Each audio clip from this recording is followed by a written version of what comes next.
नमस्कार, आपके अपने बिरवाल क्लासेज ऑनलाइन प्लेटफॉर्म पर आप सभी का स्वागत है। मैं हूं तरसेम बिरवाल। आज का विषय सेशन रीजनिंग के मोस्ट इंपोर्टेंट क्वेश्चन जो हर एग्जाम में देखने को जरूर मिलेंगे और यहाँ से प्रश्न आपको जरूर मिलेंगे।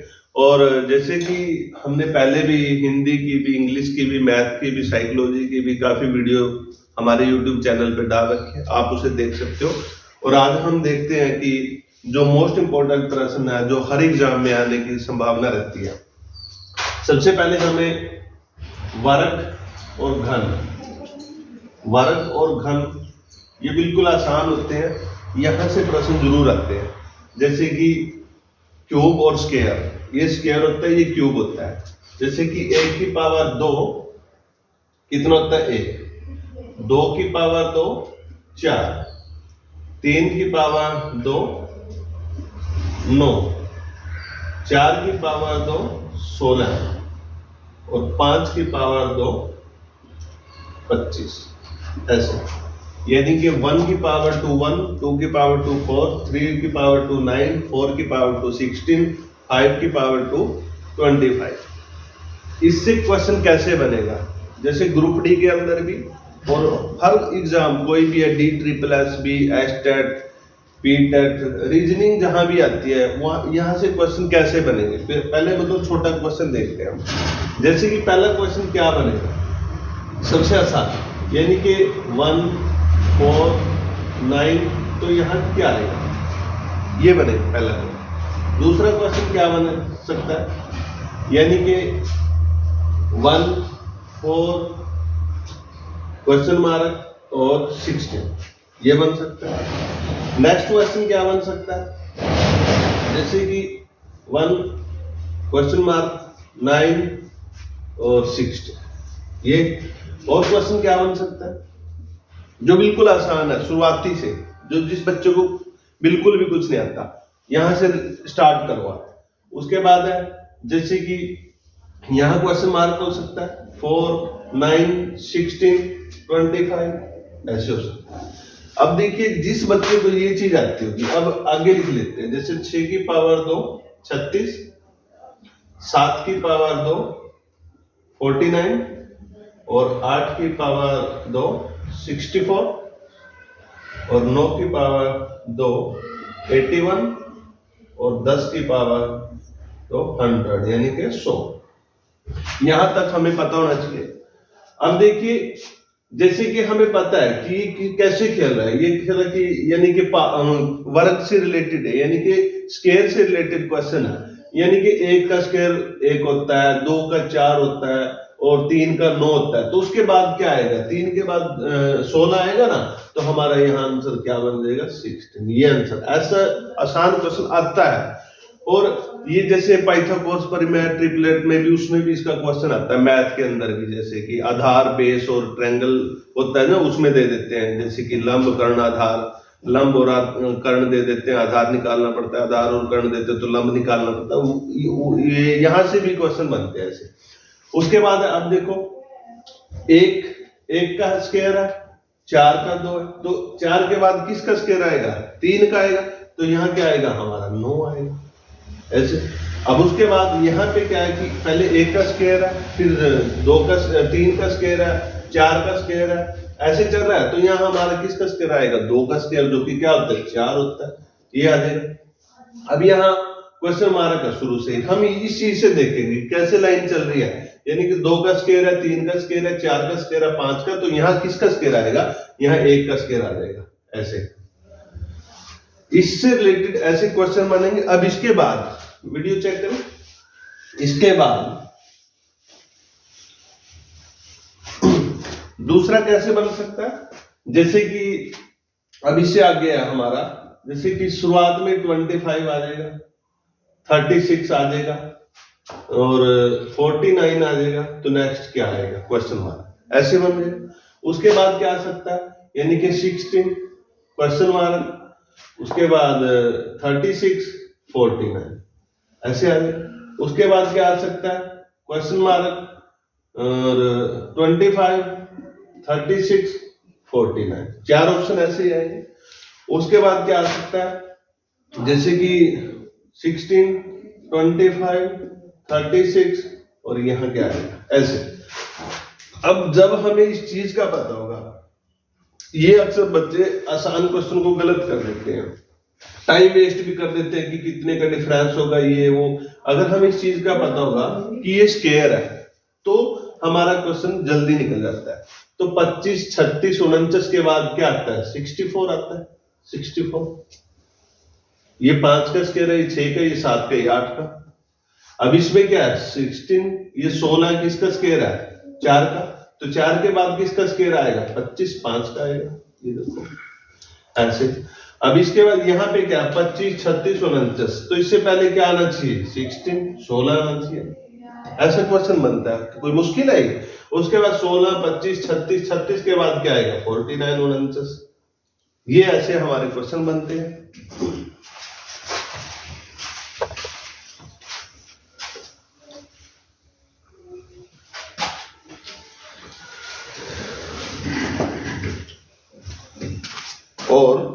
और कैसे क्वेश्चन बन सकते हैं इससे रिलेटेड,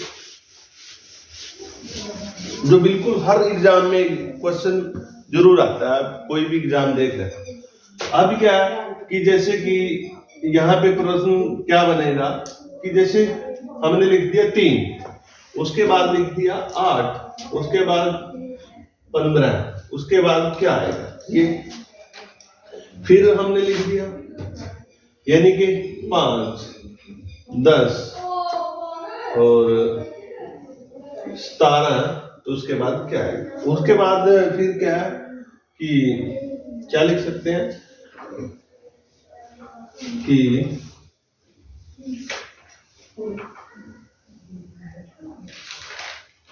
6, 11, 18 और क्या है ऐसे। अब ये कैसे है? अब इससे हमें ये है कि ये तो ना तो क्यूब है ना स्क्वायर है, तो क्या हो सकता है?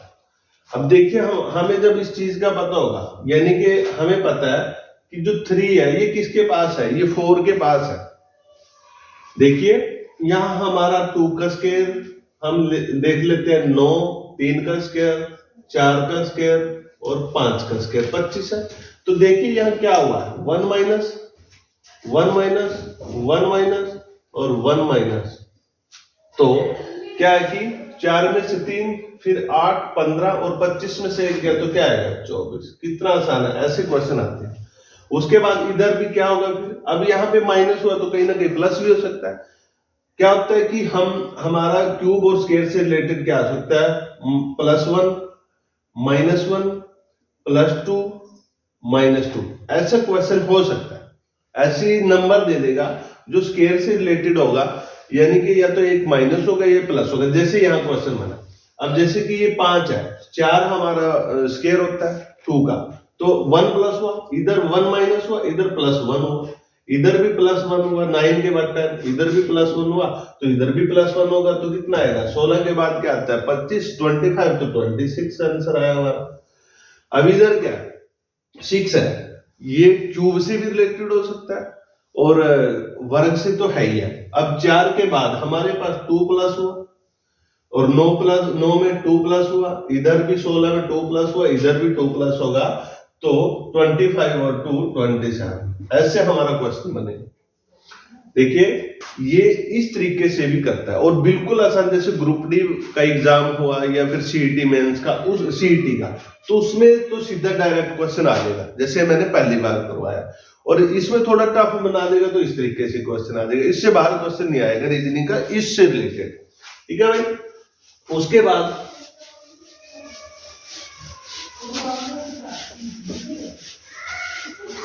बाद जैसे हमारा कुछ क्वेश्चन बनता है कि जैसे हमारा ये पाइथागोरस प्रमेय किया हुआ हमने, जैसे ये आधार होता है, ये लंब होता है, ये कर्ण होता है, यानी कि ए बी सी ऐसे ये दे देता है, कुछ भी नाम रख सकते हो आप इसका।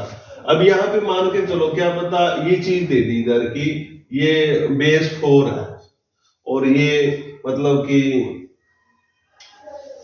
2 मान लो, ठीक है, तो ये क्या होगा? अब हम क्या करेंगे कि जैसे 2 की पावर 2 हमारा 4 होता है और 4 की पावर 2 हमारा 16 होता है, तो तो इन दोनों को जोड़ करके क्या बनेगा, ये हो सकता है। और फिर अब यहाँ पे आप मान के चलो कि ये 4 है और इसको आप ले लो कि 3 की ले लो, 3 का 9 होता है।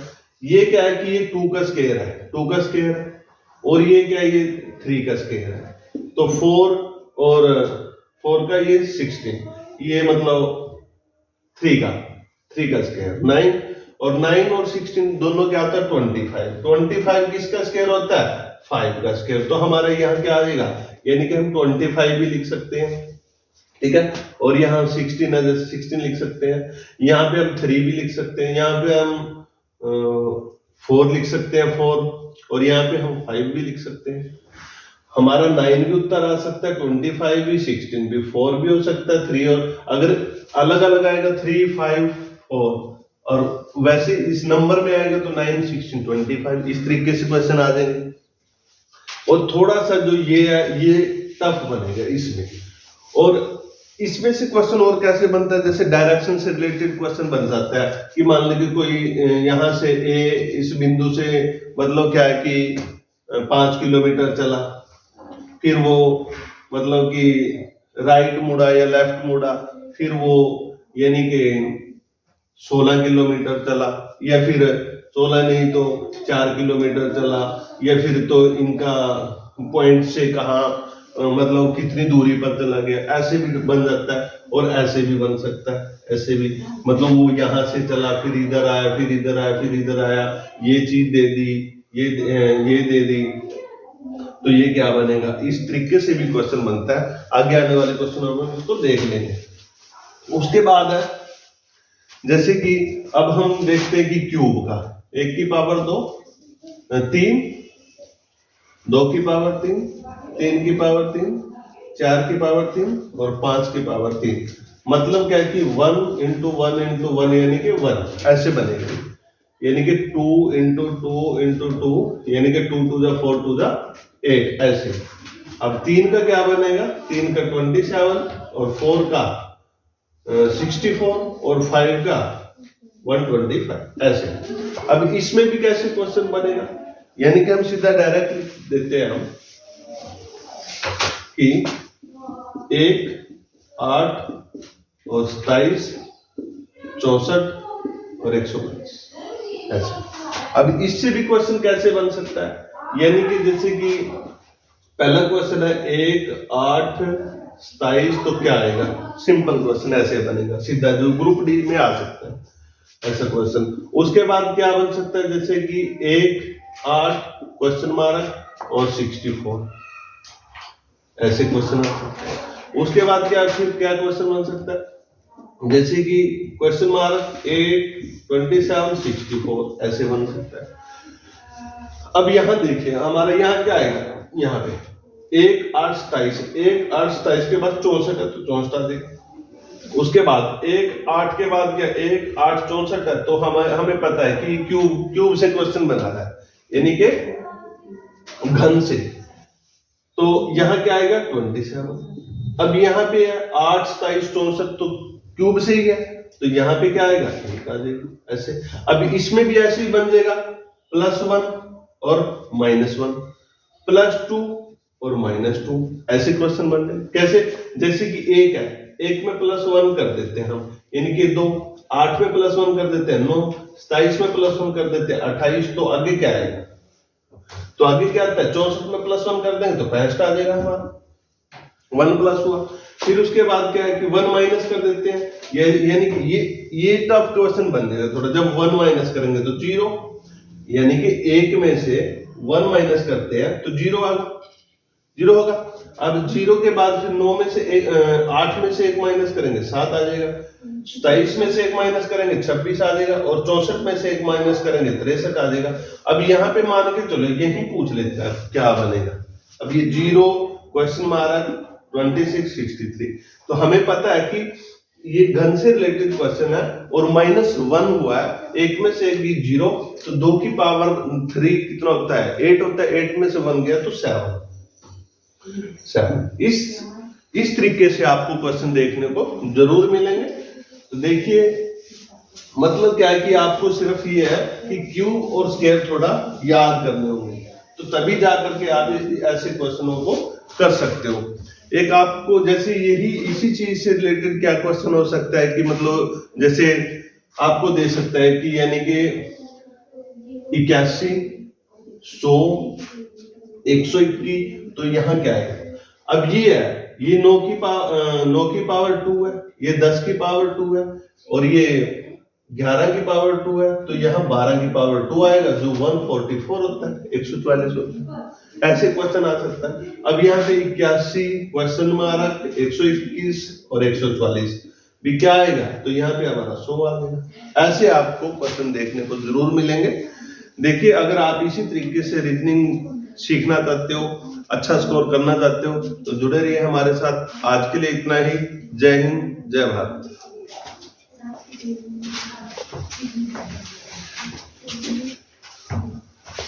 So